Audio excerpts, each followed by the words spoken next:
Assalamualaikum warahmatullahi wabarakatuh. Baik, anak-anakku sekalian, pada pertemuan kali ini kita akan melanjutkan pembahasan selanjutnya. Pembahasan yang lalu kita telah membahas tentang apa yang dibaca setelah takbiratul ihram. Jawabannya yaitu membaca doa iftitah. Kabira walhamdulillahi katsira wa subhanallahi bukrata wa asila. Inni wajjahtu wajhiya lilladzi fataras samawati wal ard hanifan musliman wa ma ana minal musyrikin.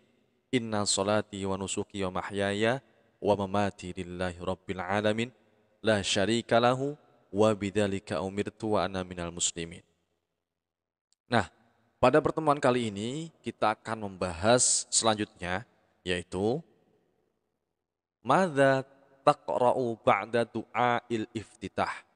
Apa yang dibaca setelah membaca doa iftitah. Nah, setelah kita selesai membaca doa iftitah di dalam sholat, kemudian apa yang harus kita baca? Jawabannya adalah aqra'ul fatihata wa suratan minal qur'anil karimi thumma arka'u. Yaitu membaca surah al-fatihah. Jadi setelah bacaan doa iftitah itu selesai, kemudian kita sambung dengan membaca surah al-fatihah. Bismillahirrahmanirrahim. Alhamdulillahi rabbil alamin. Ar-Rahmanir-Rahim. Maliki yaumiddin. Iyyaka na'budu wa iyyaka nasta'in.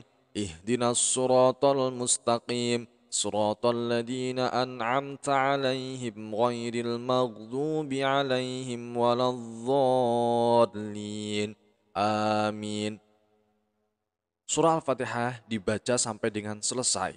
Dari basmalah sampai dengan waladdallin. Amin.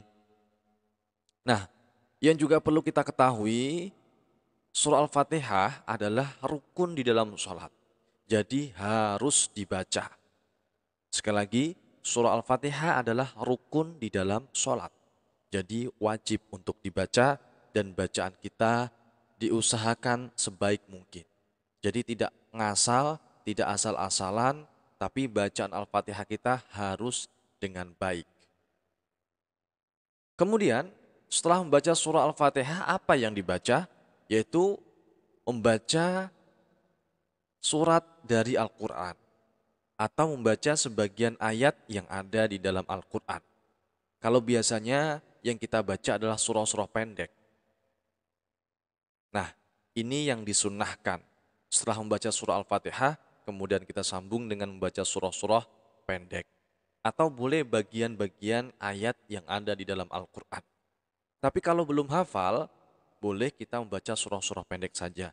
Seperti Al-Falaq, An-Nas, Al-Ikhlas, An-Nasr, Al-Kafirun, Al-Ma'un, Al-Fil, dan lain sebagainya. Ya, itu yang disunnahkan. Kemudian setelah itu apa yang harus kita lakukan? Setelah itu adalah melakukan ruku', thumma arka'u. Kemudian setelah membaca surah Al-Fatihah disambung dengan surah-surah pendek atau sebagian ayat dari Al-Quran, kemudian kita menuju ruku', gerakan ruku'. Ya. Madza taqulu fir ruku'? Apa yang dibaca ketika kita ruku'? Nah, yang dibaca ketika ruku' ini adalah aqulu subhana rabbiyal azimi wa bihamdi talatan thumma a'tadilu. Yang dibaca ketika ruku' yaitu lafaz subhana rabbiyal azimi wa bihamdi 3 kali. Subhana rabbiyal azimi wa bihamdi. Subhana rabbiyal azimi wa bihamdi. Subhana rabbiyal azimi wa bihamdi. Subhana rabbiyal azimi wa bihamdi. Setelah 3 kali dibaca, kemudian thumma a'tadilu. Kemudian i'tidal. Nah, i'tidal ini adalah gerakan bangkit dari ruku. Setelah kita menyelesaikan ruku dan juga membaca lafaz subhana rabbiyal azimi wa bihamdi, kemudian kita bangkit dari ruku. Ini yang disebut sebagai i'tidal. Madza taqulu fil i'tidal?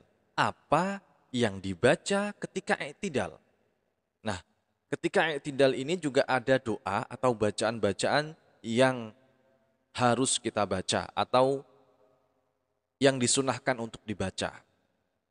Yaitu aqulu sami'allahu liman hamidah. Ketika kita mengangkat kedua tangan kita saat bangkit dari ruku, membaca sami'allahu liman hamidah. Kemudian disambung Rabbana lakal hamdu mil'us samawati wa mil'ul ardi wa mil'u ma syi'ta min syai'im ba'du. Ya.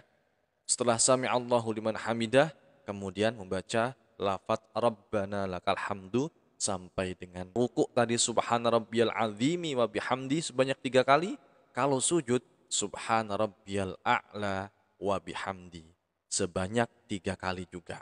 Subhana rabbiyal a'la wa bihamdi. Subhana rabbiyal a'la wa bihamdi. Subhana rabbiyal a'la wa bihamdi. Thumma ajlisu qalilan thumma asjudu. Setelah membaca itu, kemudian bangun dari sujud, duduk sebentar. Ini dinamakan duduk di antara 2 sujud. Thumma asjudu, kemudian sujud kembali. Nah, itulah anak-anakku sekalian yang perlu kita ingat dan perlu kita hafalkan doa-doanya. Jangan sampai kita sebagai muslim meninggalkan sholat. Karena sholat adalah tiang agama. Barang siapa yang ingin menegakkan agama, maka tegakkanlah sholat. Semoga bermanfaat. Assalamualaikum warahmatullahi wabarakatuh.